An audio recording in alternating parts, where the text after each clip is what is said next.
Hello.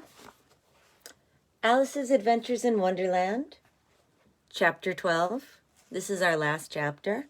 First, let me remember to greet you a good morning, good afternoon, good evening, or good night. And this is Wednesday, just relaxing, because I always wanted to have a fainting couch. Yeah. Chapter 12, Alice's Evidence.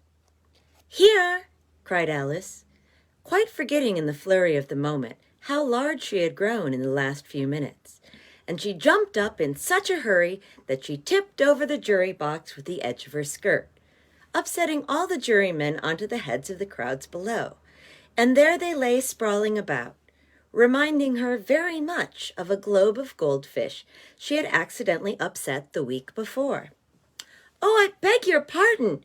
she exclaimed in a tone of great dismay, and began picking them up again as quickly as she could, for the accident of the goldfish kept running in her head, and she had the vague sort of idea that they must be collected at once and put back into the jury box, or they would die.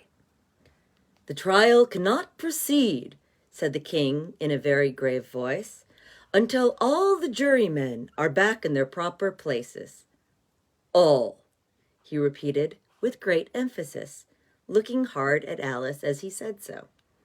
Alice looked at the jury box and saw that, in her haste, she had put the lizard in head downwards, and the poor little thing was waving its tail about in a melancholy way, being quite unable to move. She soon got it out again and put it right. "Not that it signifies much," she said to herself. "I should think it would be quite as much use in the trial one way up or the other." And here is Alice upsetting the jury box altogether with her skirt. As soon as the jury had little recovered from the shock of being upset, and their slates and pencils had been found and handed back to them, they set to work very diligently to write out a history of the accident, all except the lizard, who seemed too much overcome to do anything but sit with its mouth open, gazing up into the roof of the court. "What do you know about this business?" the king said to Alice. "Nothing," said Alice. "Nothing whatsoever?" persisted the king. "Nothing whatsoever," said Alice. "That's very important," said the king, turning to the jury. They were just beginning to write this down on their slates when the white rabbit interrupted. "Unimportant, your majesty means, of course," he said in a very respectful tone, but frowning and making faces at him as he spoke. "Unimportant, of course, I meant," the king hastily said, and went on to himself in an undertone. "Important, unimportant, unimportant, important," as if he were trying which word sounded best.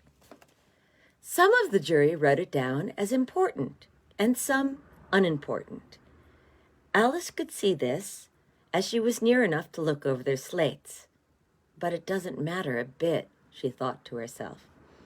At this moment the king, who had been for some time busily writing in his notebook, called out, "Silence!" and read from his book, "Rule 42, all persons more than a mile high to leave the court."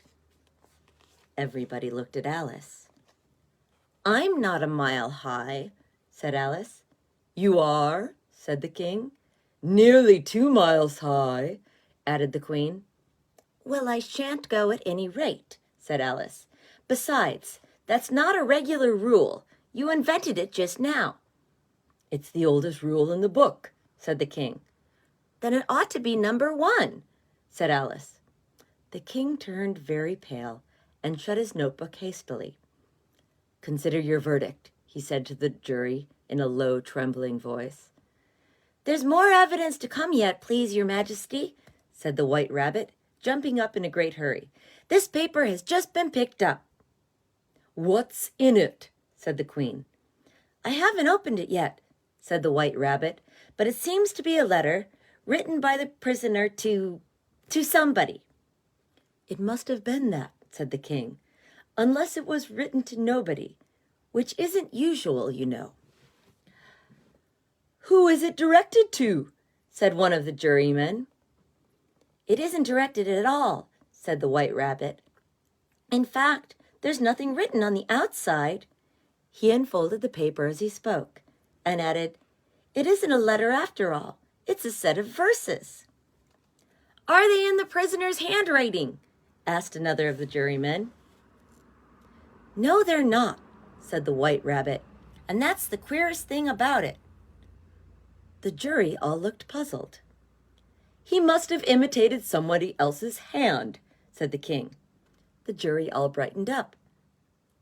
"Please, your majesty," said the knave, "I didn't write it, and they can't prove I did. There's no name signed at the end." "If you didn't sign it," said the king, "that only makes the matter worse. You must have meant some mischief, or else you'd have signed your name like an honest man."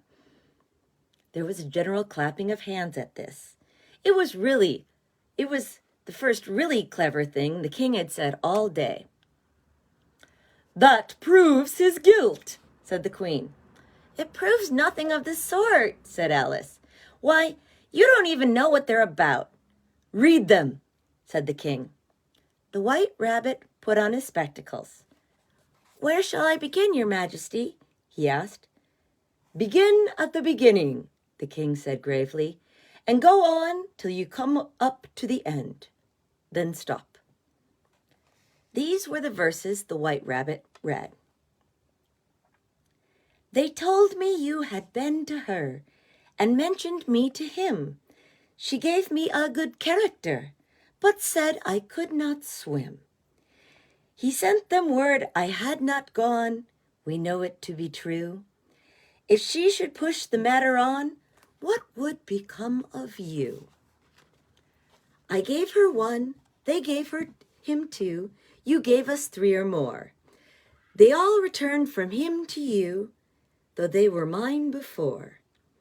If I or she should chance to be involved in this affair, he trusts to you to set them free exactly as we were.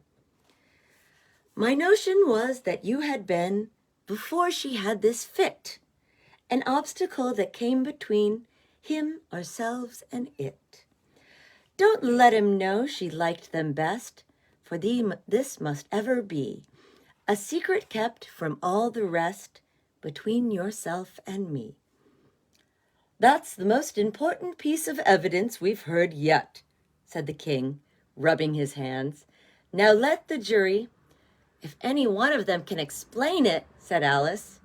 She had grown so large in the last few minutes that she wasn't a bit afraid of interrupting him. "I'll give him a sixpence. I don't believe there's an atom of meaning in it." The jury all wrote down on their slates, "She doesn't believe there's an atom of meaning in it." But none of them attempted to explain the paper. "If there's no meaning in it," said the king, "that saves a world of trouble, you know, as we needn't try to find any. And yet I don't know," he went on, spreading out the verses on his knees, looking at them with one eye. "I seem to see some meaning in them after all. Said I could not swim. You can't swim, can you?" he added, turning to the knave. The knave shook his head sadly. "Do I look like it?" he said, which he certainly did not, being made entirely of cardboard.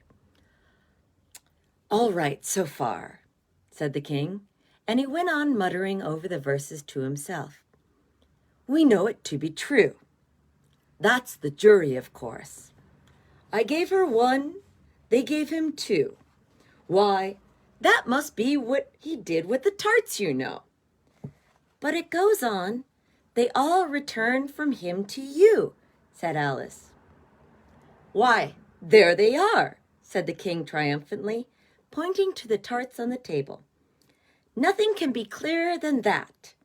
Then again, before she had this fit—" "You never had fits, my dear, I think," he said to the queen. "Never," said the queen furiously, throwing an ink bottle at the lizard as she spoke. The unfortunate little Bill had left off writing on his slate with one finger, as he found it made no mark. But now he hastily began again, using the ink that was trickling down his face as long as it lasted. "Then the words don't fit you," said the king, looking around the court with a smile. There was dead silence. "It's a pun," the king added in an offended tone, and everybody laughed. "Let the jury consider their verdict," the king said for about the 20th time that day. "No, no," said the queen. "Sentence first, verdict afterward." "Stuff and nonsense," said Alice loudly. "The idea of having the sentence first." "Hold your tongue," said the queen, turning purple. "I won't," said Alice. "Off with her head," the queen shouted at the top of her voice. Nobody moved. "Who cares for you?" said Alice. She had grown to her full size this time. "You're nothing but a pack of cards." See how large Alice is in comparison to the cards. At this, the whole pack rose up into the air and came flying down upon her. She gave a little scream, half of fright and half of anger, and tried to beat them off, and found herself lying on the bank with her head in the lap of her sister, who was gently brushing away some dead leaves that had fluttered down from the trees upon her face. "Wake up, Dallas, dear," said her sister. "Why, what a long sleep you've had." "Oh, I've had such a curious dream," said Alice, and she told her sister, as well as she could remember them, all those strange adventures of hers that you have just been reading about. And when she had finished, her sister kissed her and said, "It was a curious dream, dear, certainly. But now run into your tea. It's getting late." So Alice got up and ran off, thinking while she ran, as well she might, what a wonderful dream it had been.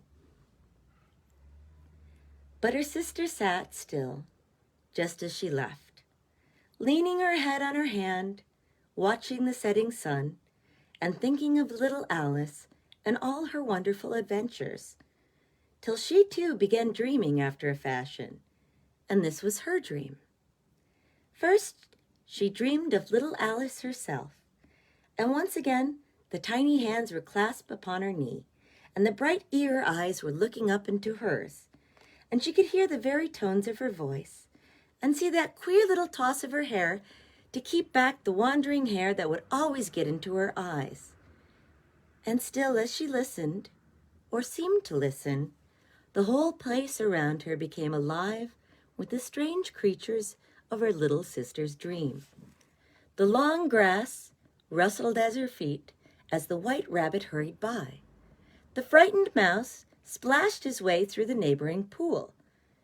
She could hear the rattle of the teacups as the March Hare and his friend shared their never-ending meal, and the shrill voice of the queen ordering off her unfortunate guests to execution.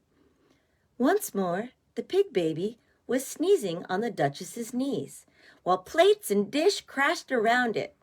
Once more, the shriek of the griffin, the squeaking of the lizard's slate pencil, and the choking of the suppressed guinea pigs filled the air, mixed up with the distant sobs of the miserable mock turtle. So she sat on, with closed eyes, and half believed herself in Wonderland, though she knew she had but to open them again, and all would change to dull reality. The grass would only be rustling in the wind, and the pool rippling to the waves of the reeds. The rattling teacups would change to the tinkling of sheep bells, and the queen's shrill cries to the voice of the shepherd boy, and the sneeze of the baby, the shriek of the griffin, and all the other queer noises would change, she knew, to the confused clamors of the busy farmyard, while the lowing of the cattle in the distance would take place of the mock turtle's heavy sobs.